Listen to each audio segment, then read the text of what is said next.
माननीय प्रबंधक महोदया, प्रधानाचार्य महोदया, पर्यवेक्षक महोदय और सभी सम्मानित शिक्षक महोदय एवं सहपाठीगण, हम सभी कक्षा 6 के छात्र एवं छात्राएं आपका छात्र अभिविन्यास कार्यक्रम में हृदय से स्वागत करते हैं। जैसा कि आप सभी जानते हैं, हमारे चरित्र के निर्माण में हमारे माता पिता, शिक्षक, लेखक, कवियों तथा समाज का बहुत बड़ा हाथ होता है। हम आज भी उनके बताए हुए मार्गों पर चलने का प्रयास करते हैं। आज हम कबीरदास जी एवं रहीम जी के दोहों के माध्यम से उनके विचार आपके सामने प्रस्तुत एवं आत्मसात करेंगे।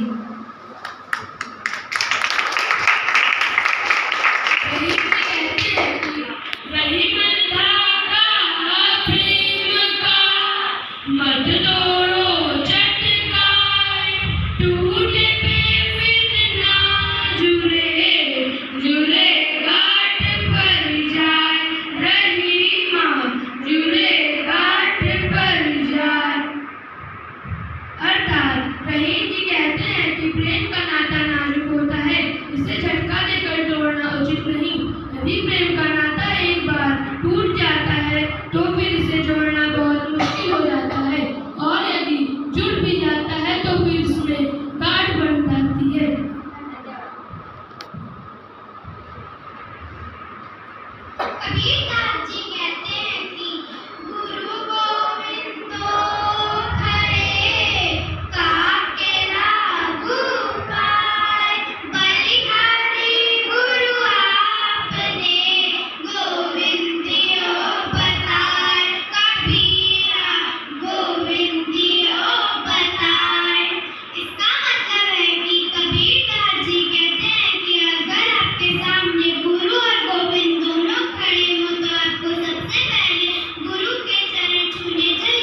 इसका मतलब है कबीरदास जी कहते हैं हमारे पास समय बहुत कम है, जो काम कल करना है वो आज करो, जो आज करना है वो अभी कर लो, क्योंकि पता नहीं कब प्रलय आ जाए। धन्यवाद।